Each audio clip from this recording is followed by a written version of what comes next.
Hello student, myself Dr. Surekha B. Jaiswal, Head Department of Physics, Moreshwar College, Bhokardan, District, Jalna. Today we will learn about electrodynamics, paper number 16, semester 5, course code number 302. The content of today's lecture is electric field lines, properties of lines of force representing the electric field E, electric flux, Gauss law and proof of Gauss law.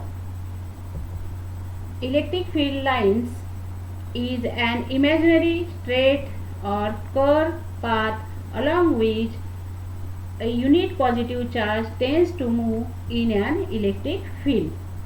We know that a charge is an electric field experiences a force. If the positive charge placed in an electric field is free to move, then it moves along the direction of electric force acting on it. The path of motion of positive charge placed free in an electric field is called electric lines of force. Let's consider single point charge Q of magnitude Q located here, as in figure here, located here, having electric field E equal to 1 upon 4 pi epsilon 0 Q upon R square into R cap. We approach the charge, then the electric field is stronger because it has 1 over R square dependence inverse square law. Coulomb's law is an inverse square law.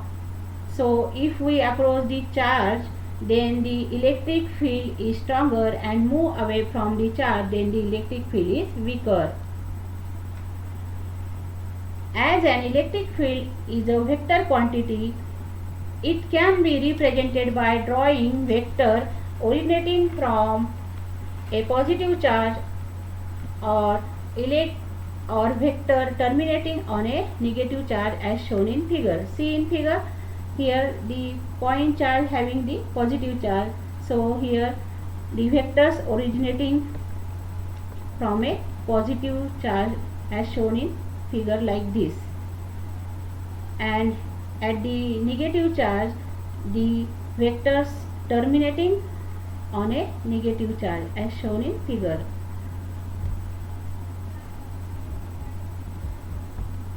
Now as in figure, here representing the vector we can represent this way. Now here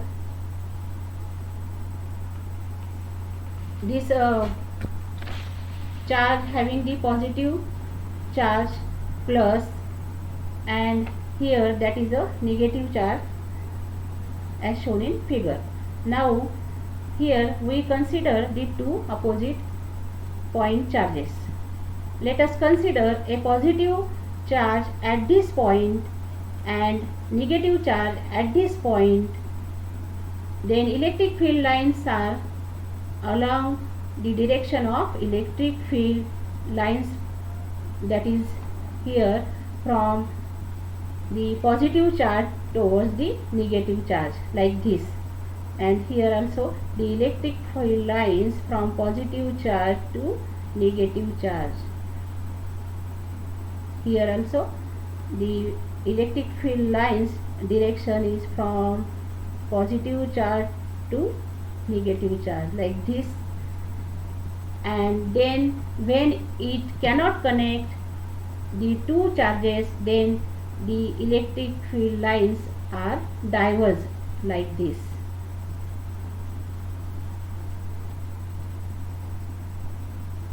Now in case of here similar charges, that is having the positive charge, another charge is also positive charge, In case of these similar charges, as shown in the figure, the electric field lines are here directed as shown here. Both will be giving outward. Here there will be repulsion. Now see in figure. In case of these positive similar charges, here the repulsion is as shown in electric lines like this. Here also as shown in figure like this. At this point there is no electric field. Now properties of lines of force representing the electric field E. Lines of force starts from positive charge and terminates on a negative charge. There is tension in every line. It tries to pull its ends together. There is repulsion between the lines. The rules for getting the electric field at any point of the line map of the field are as follows. The field direction at any point is along the tangent to the line of force passing through that point and along the direction of line of force. The field intensity is proportional to the number of lines passing through unit area held normal to the local field direction. Now next, that is a electric flux. If we have a constant electric field, then the flux is the field multiplied with the area through which the field is going out. But if we have an electric field that is not constant over a given area, then we cannot define in this way. We have to define it in integration form. Now here an electric flux of electric field E through a surface S is a measure of the number of lines crossing through the surface. Now see in figure, if theta is the angle between the perpendicular component of E, see here that electric field lines are here having the direction like this. Now that is a surface area A here consider. Now this theta is the angle between the surface area and here normal, that is drawn from this here as shown in figure. Now electric flux phi through a surface is defined as the product of the surface area A and the magnitude of the normal component of the electric field E. So phi equal to E into A cos of theta is equal to dot product of field E and area A. In general, for arbitrary surface S, the total flux is given by the surface integral, and so phi E equal to surface integral E dot ds, where E is the electric field and ds is the infinitesimal surface element normal to the electric field. Now next, that is a Gauss law. Gauss law, John Frederick Karl Gauss in 1777 to 1855 is an important law, and in fact it is the converse of Coulomb's law. By Coulomb's law we can calculate electric field intensity for a given charge, but the Gauss law enables us to determine the charge if field E or flux phi E is known. Statement of Gauss law. The law states that the net outward normal electric flux through any closed surface of any shape is equal to 1 upon epsilon 0 times the total charge contained within that surface, that is E dot ds equal to 1 upon epsilon 0 summation of q.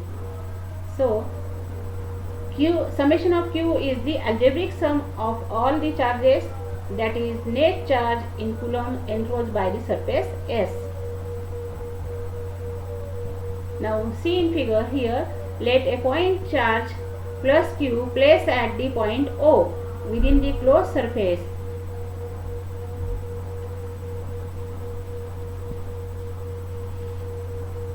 Let E be the electric field strength at P.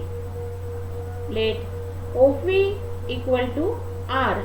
Now consider a small area ds as shown in figure of the surface surrounding a point.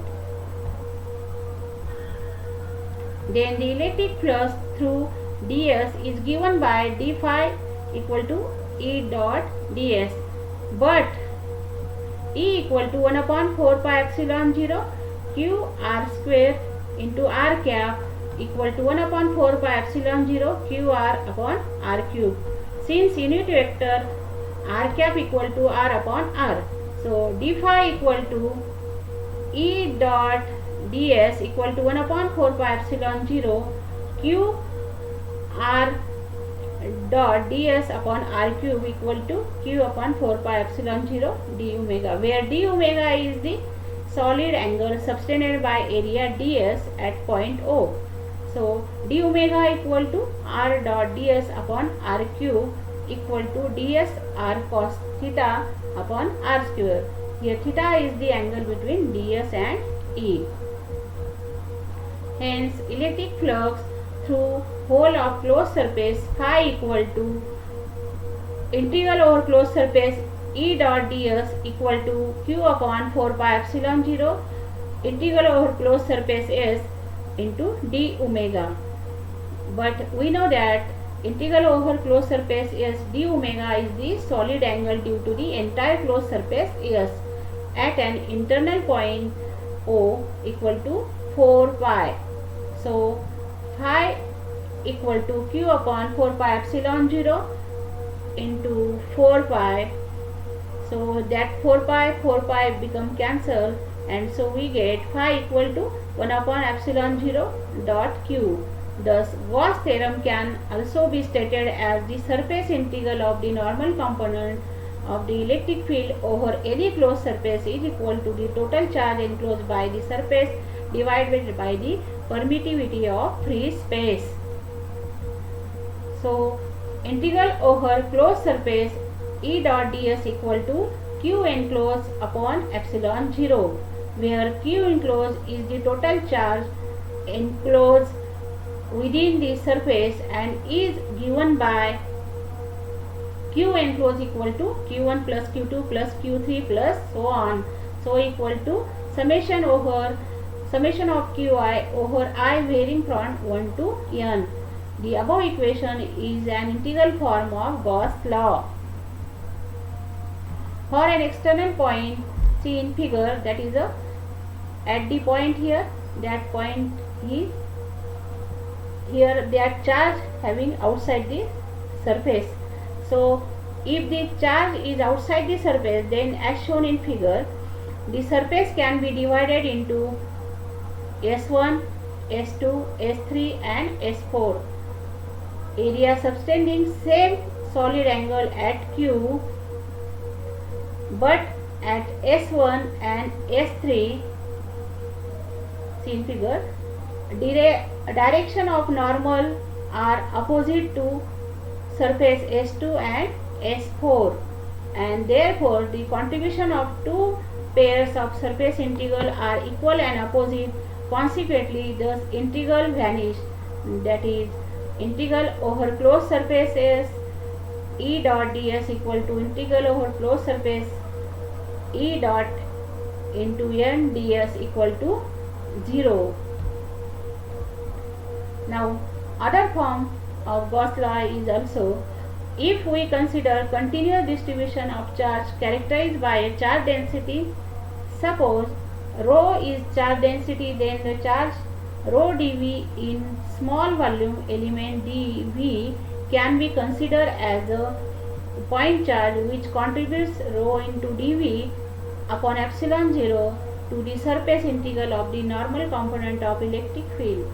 Thus If surface enclose a volume V, then integral over closed surfaces E dot NDS equal to 1 upon epsilon 0 integral over volume integral over rho into dV, because Q equal to integral over V rho dV, or divergence of E equal to rho upon epsilon 0, which is the differential form of Gauss law.